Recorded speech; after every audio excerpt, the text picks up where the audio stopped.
Why do you think he killed those people? It would have been a bit of money involved. It would have been the joy of killing too. That would have been involved. The thrill, the anxiety. But most of all, he could get away with it. No, he just didn't have empathy for people. He had all the bull dust, and that's it. Yeah, a compelling interview on 60 Minutes last night, and criminologist Amanda Howard has been corresponding with Ivan Milat since 1997, and she joins us now. Amanda, good morning to you. What was your reaction to seeing Boris in that interview last night? Were there any surprises that came from that, do you think? There was a couple of surprises.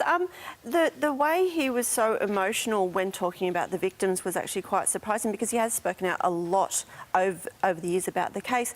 And the fact that he thinks that it's more about cash rather than the power and control that Ivan was actually exhibiting with these crimes.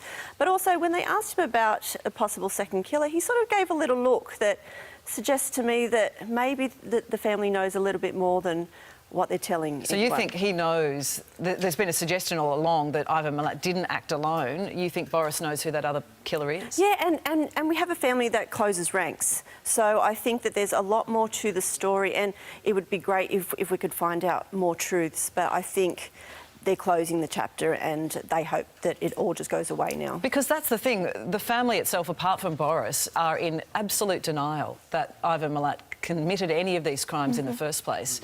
He didn't deliver a deathbed confession. It seems as though the family, as you say, have closed ranks too.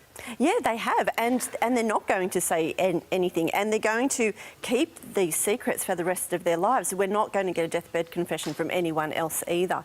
So it's about trying to strike now while the fire is hot, hopefully looking over some of the pieces. I've got information that Ivan had sent me that sort of alludes to a couple of people that he knew that may be involved, so we'll see how that goes. And he kind of sort of gave you a confession too, didn't he? Yes, he did. Well, he was talking about the two British backpackers and their attacks, and he actually went on to discuss how they were sexually assaulted, which is not something that is commonly known. So I think it's as close to a confession we could get. He was talking in third person, that the backpacker killer attacked these two girls, but it's as close as we're going to get, I think. Well, he is a psychopath, he is a serial killer, so in terms of his state of mind, we did hear from Ivan Milat's sister-in-law as well, saying she wouldn't pick Ivan to be a killer, and not even those closest to him could see that in him.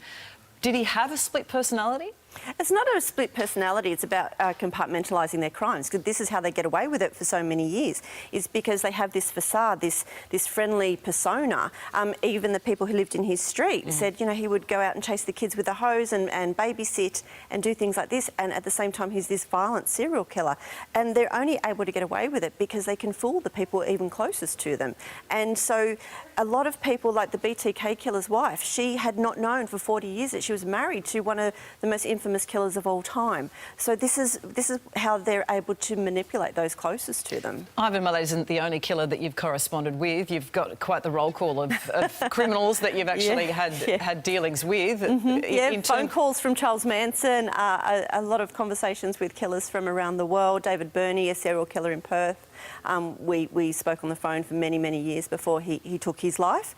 So there's a roll call, as you said, of killers that I've spoken to, and this is how we can learn about them and break them down, because we expect them to sort of all follow a pattern, but they don't. Profiling is almost outdated now, because they come under so many different umbrellas that we have to sort of dissect them individually. And how do you feel about his death?